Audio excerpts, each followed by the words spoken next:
When I woke up in the morning, I saw that my uncle had prepared breakfast.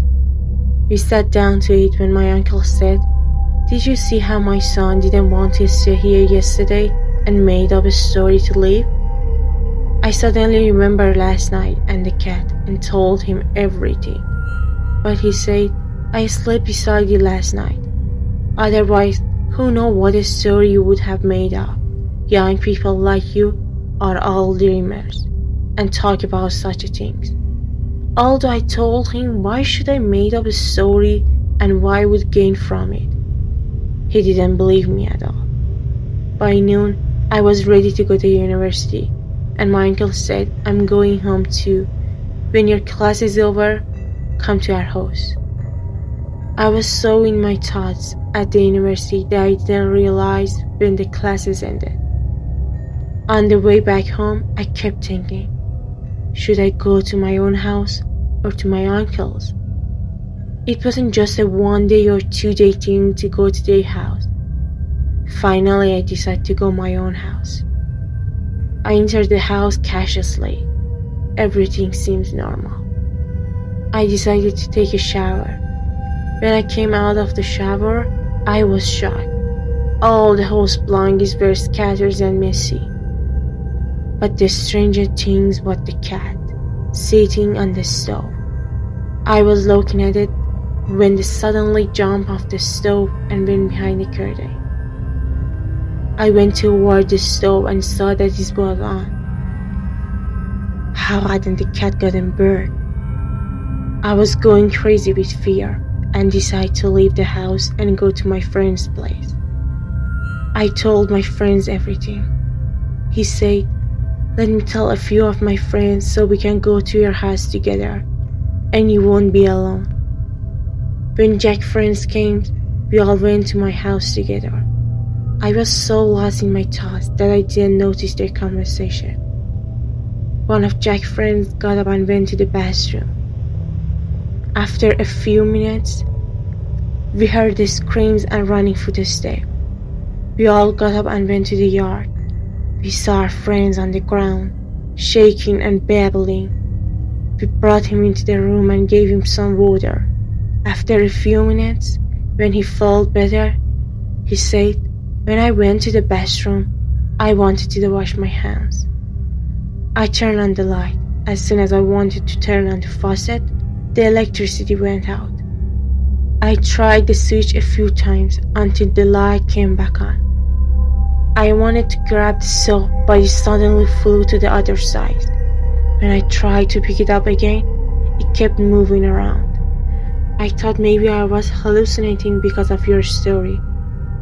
Then I heard a strange voice behind me saying, 'What are you thinking about?'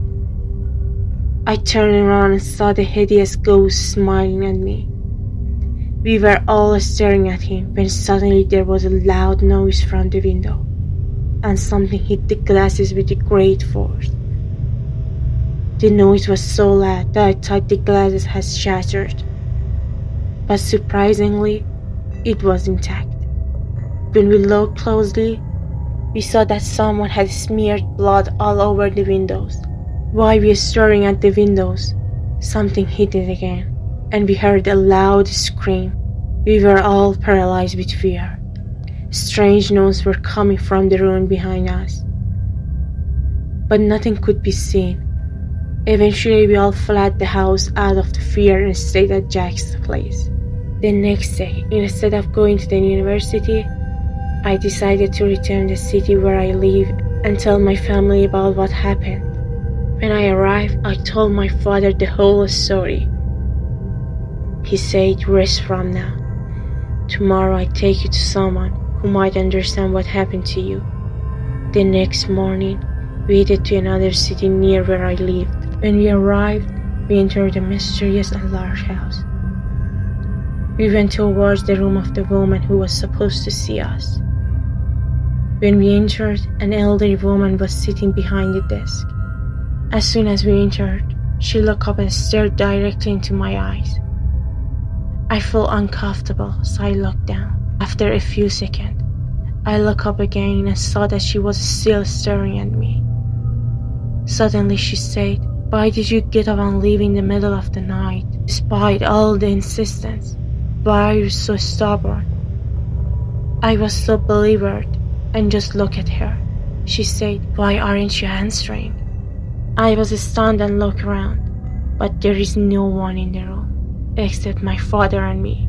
I asked, "Excuse me, ma'am, are you talking to me?" She got angry and said, "Yes, I'm talking to you." I looked at my father and said, "Dad, is she joking with me?" Suddenly the woman said, "I don't have time for jokes." I said, "The other night, I was in another city, and this is the first night I come here."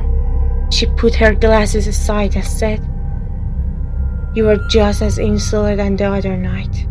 No matter how much I insisted that I wasn't there and was with my friends at my house, she wouldn't believe me. I told my father, "Let's go. I don't need any help." It was night when we left. My father was confused and didn't know whose word to believe. I said, "Dad, believe me, I'm not making this up." But my father just looked at me. We got home late that night. The next morning, I decided to go back to my own house. Despite my family's insistence that I stay, I didn't listen and returned home. I decided not to tell anyone anything anymore, because so far, whatever I had told anyone hadn't led to any result. If there was something in their house that wanted to harm me, it would have done so by now. With these thoughts, I went back home. I arrived at noon and studied until night. Around 9 o'clock, I suddenly heard someone knocking on the door. I was frozen in the place. If someone needed something, they would knock on the courtyard door, which was locked. So how had they gotten in and reached this door? I was thinking about this when the knocking on the door happened again. I asked, "Who is it?" A strange and foreigner voice said something. I shouted, "What are you saying? What are you?" It banged on the door harder. It was terrifying and decided to open the door slowly. As soon as I opened the door, a little child ran into the room. I looked at him with fear and trembling. He looked around a bit as if looking for someone. Suddenly, he looked at me and said something in a strange voice that I didn't understand, and I fainted from fear. When I opened my eyes, I was shivering from the cold. After I recovered a bit, I remembered what had happened. Suddenly, I heard a footstep and someone jumping in the yard. I turned and saw the same strange child running. When he saw me, he ran towards me and entered the room. His face was so strange and frightening that I couldn't move out of the fear. I said, "What are you? Who are you?" With that strange voice, he said something that I didn't understand a word of. It was as if he was asking a question and waiting for an answer from me. He kept repeating and I still didn't understand. Suddenly he pulled my hand so hard that it causes me to fall to the ground. When I hit the ground, my hand got bloody. The child ran towards me and touched my hand. Then, as he was upset, he angrily ran one side of the room, grabbed the book, tore it into the pieces, and kept repeating a word as he was looking for the someone. I asked him, "Are you looking for someone?" He nodded. I said, "Come with me. I'll show you where they are." We both went into the alley. I told him, "The person you're looking for is the end of that street. Keep going until you find them." And he went. I quickly ran back home and tried to sleep. Then I heard a knock on the door again. Terrified, I got up and went to the door. I asked, "Who is it?" He said, "It's me, Mike. Alex, open the door." I felt relieved because Alex was a friend I hadn't seen in a long time. I opened the door for him. But just as I did, the power went out. In the darkness, I went towards him and said, "Alex, come in." He approached me and shook my hand. When I held his hand, it felt very cold, unnaturally cold. I asked him, "Why are you so cold, Alex?" He replied, "Look at the weather. It's freezing. That's why I didn't ask any more questions, thinking it's normal." He went toward the house. I said, "Sorry, the power's out. I light some candle." I wanted to light the candle, But as soon as I lit the wand, Alex said, "That's enough." I agreed and we sat down. I started talking and asking where he had been and why he was visiting so late at the night. But no matter what I asked, he gave different answer and avoiding answering my question.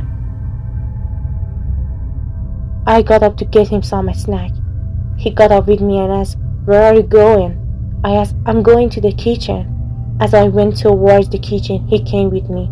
I said, "Where are you going? Sit down, I'll be right back." I went to the kitchen, grabbed some snack, and when I returned to the room, Alex was gone. I shouted, "Alex, Alex, where are you?" His voice came, "I'm here. Why are you shouting?" I was so scared, I almost had a heart attack. Nervously, I pulled back the curtain in the room, but he wasn't there either. I shouted again, "Where did you go?" He said, "I came to the yard. I have something to do." "You wait in the room." I waited for him in the room, but he didn't come back. I was so terrified. I was losing my mind because the room door was closed and locked. If he wanted to open it and go to the yard, I would have noticed. So how did he get to the yard? With fear, I opened the door, but to my surprise, he wasn't even there. No matter how much I shouted and called his name, no one answered.